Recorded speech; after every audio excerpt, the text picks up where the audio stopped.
Hello guys and welcome back to part 2 of my Egypt travel diary. So last time हमने left off किया था Aswan में हम थे और ये थी मेरी look Nubian village के अंदर इसको explore करती हुई. I was a bit inspired by Cleopatra with the blue eyeshadow.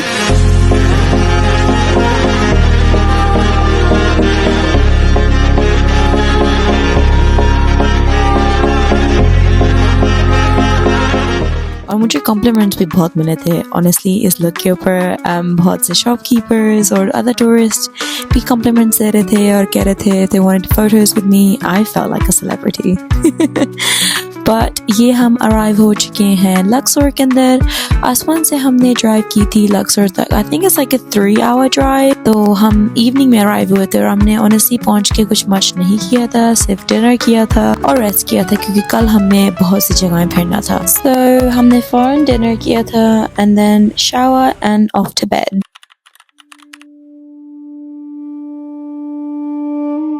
So, good morning. सबसे पहला स्टॉप है हमारा था valley of the kings. So ये वैली एंशिएंट इजिप्शियन का एक रॉयल बैरियल ग्राउंड था जहाँ न्यू किंगडम के फेरोज को रफली 16 से 11 सेंचुरी BCE के अंदर टूम्स बनाए गए थे उनको बैरी करने के लिए.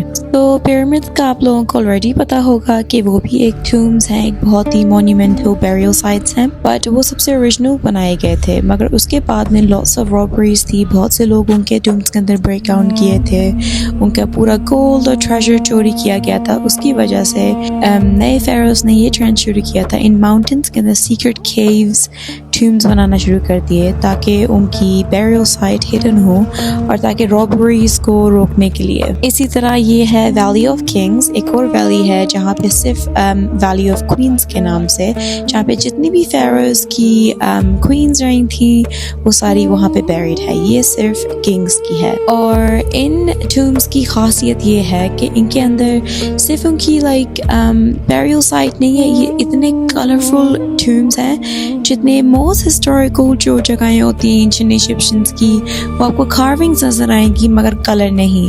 ये टूम्स बहुत ही स्पेशल है क्योंकि इनके अंदर अभी तक जो उनका ओरिजिनल कलर था वो आपको नजर आएगा. सो यहाँ पे मोस्ट फेमस टूम है टूम of टूटनखामुन.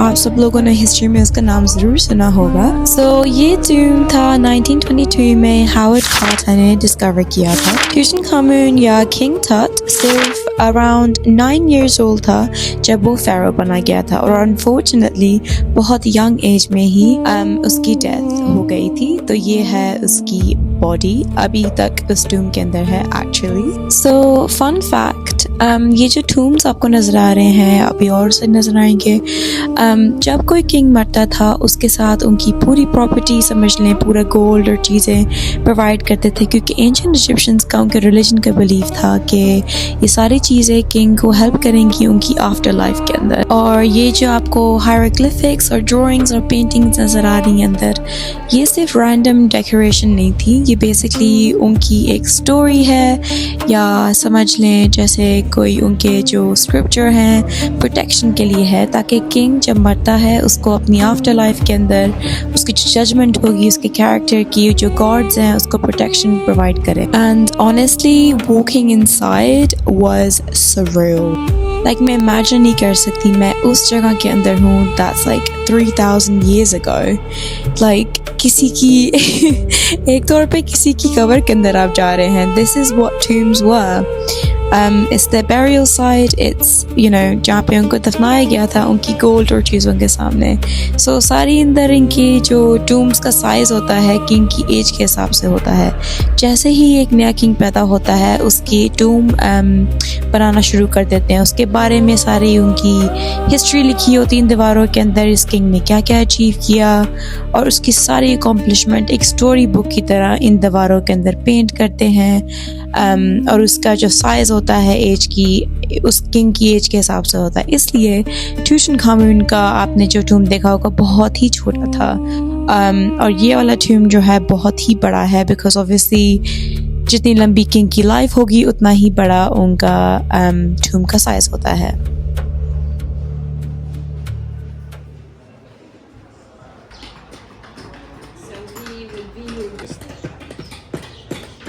So valley of Kings के बाद हम गए थे एक वर्कशॉप के अंदर। ये उनकी ट्रेडिशनल वर्कशॉप है जहाँ पे अल्बास्टर स्टोन, जो ट्रेडिशनल स्टोन है, एक आर्ट है इनकी एंशिएंट इजिप्शियन के टाइम से आती आ रही है। अलाबास्टर स्टोन की कार्विंग हमने होते हुए देखी। ये पूरा तरीका हमें दिखाते हैं कि एक स्टोन को कैसे चिजल करते हैं, उसको हॉलो आउट करते हैं अंदर सुराख उसके करके, और डिफरेंट टाइप की फिनिशेस देते हैं।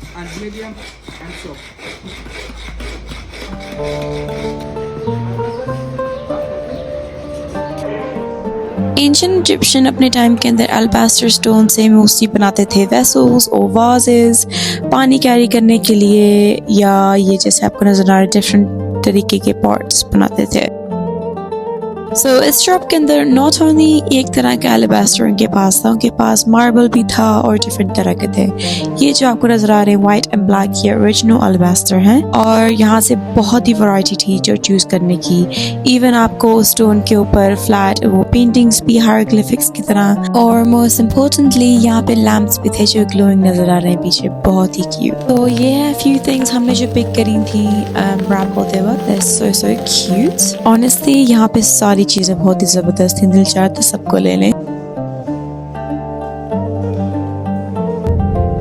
So, anyways, on to our next stop, और हम जा रहे हैं लक्सोर टेम्पल, और ये literally लक्सोर के हार्ट में बनाया हुआ है। ये टेम्पल around 3000 साल पुराना है और एंशिएंट इजिप्ट का न्यू किंगडम पीरियड में था। डिफरेंट फेरोज ने इसको बिल्ड और एक्सपैंड किया था, जैसे एनामोटम और रामसेस II मीनिंग मोसेस का फेरो, so फराउन।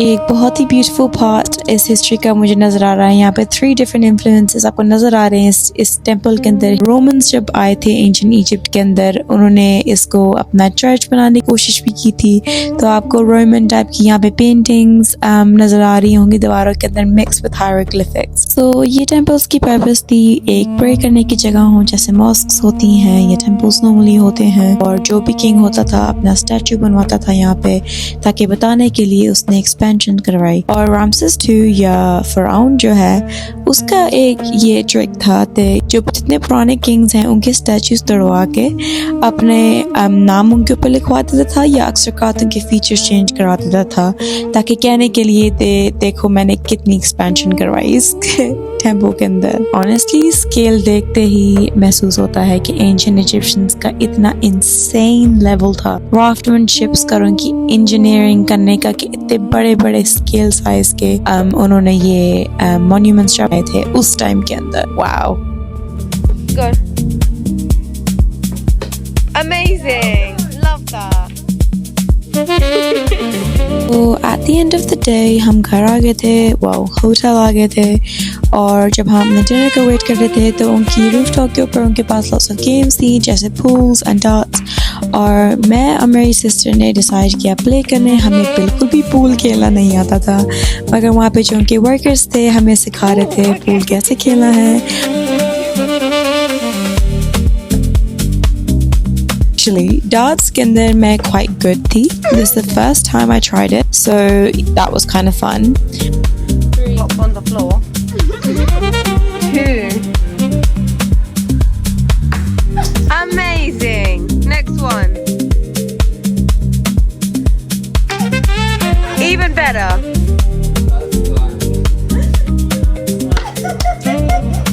You did not. So ये था हमारा dinner and a quick outfit check. आज की लुक ये थी। आई वो लाइक ए अबाया पहना था मैंने, एक कलर शिफ्ट होता हुआ सिल्क क्रीम टाइप का।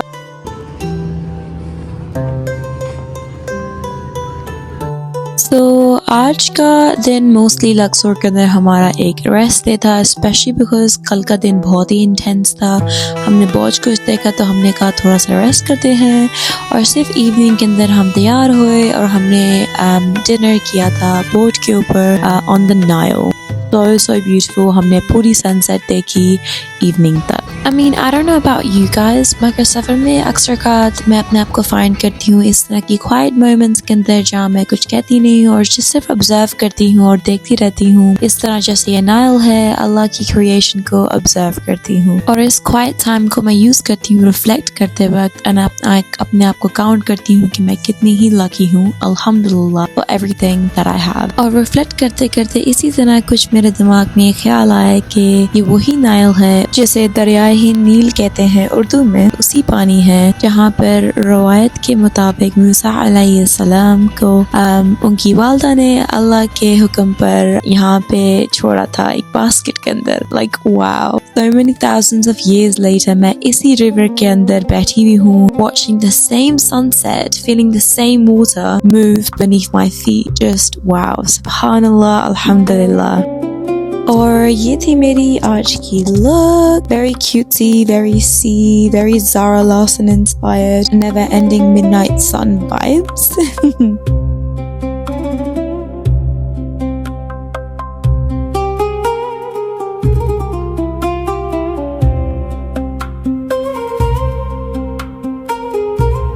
तो जब बिल्कुल ही सनसेट हो गया था, मैं बोट से नीचे से निकल के ऊपर आके भी बैठी थी, बिल्कुल डायरेक्टली पानी को देख रही थी एंड ऑनेस्टली जो सनलाइट थी, जो व्यू था, जो आप लोगों को नज़र आ रहा है, बिल्कुल ऐसा था जैसे कोई फिल्म का सीन हो।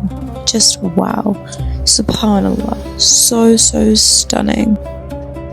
और ऑनेस्टली रिफ्लेक्टिंग फ्रॉम मोसेस की वाक़ये के ऊपर मैं रिफ्लेक्ट कर रही थी कि अल्लाह के प्लान्स कितने बियॉन्ड आवर अंडरस्टैंडिंग होते हैं समटाइम्स, कि हमें हमारी ट्रस्ट और फुल ब्लाइंड तवक्कुल यूज़ करना पड़ता है बाज़ वक़्त। जैसे एक इमेजिन करें, एक छोटा सा बेबी, एक रिवर, एक जर्नी, इट सीम्स इम्पॉसिबल, पर उनकी जो मम थी उनका ट्रस्ट कितना था अल्लाह के ऊपर कि उन्होंने अपने एक बेबी को इस तरह छोड़ दिया एक पूरे इतने बड़े रिवर के अंदर। वो ही मैं सोच रही थी कि इसी तरह का सेम ट्रस्ट एंड तवक्कुल हमें अपनी एवरीडे लाइफ के अंदर भी अप्लाई करना चाहिए। So, bit of a very emotional end, but thank you so much for watching. हम at the end of the vlog reach कर चुके हैं, so thank you अगर आपने इतनी देर तक देखा, और in the next last final part में मुझे join करें जब हम शर्म अल शेख की तरफ जा रहे हैं and in the desert in Cairo. So that is it. Thank you so much and I'll catch you in the next one. Bye!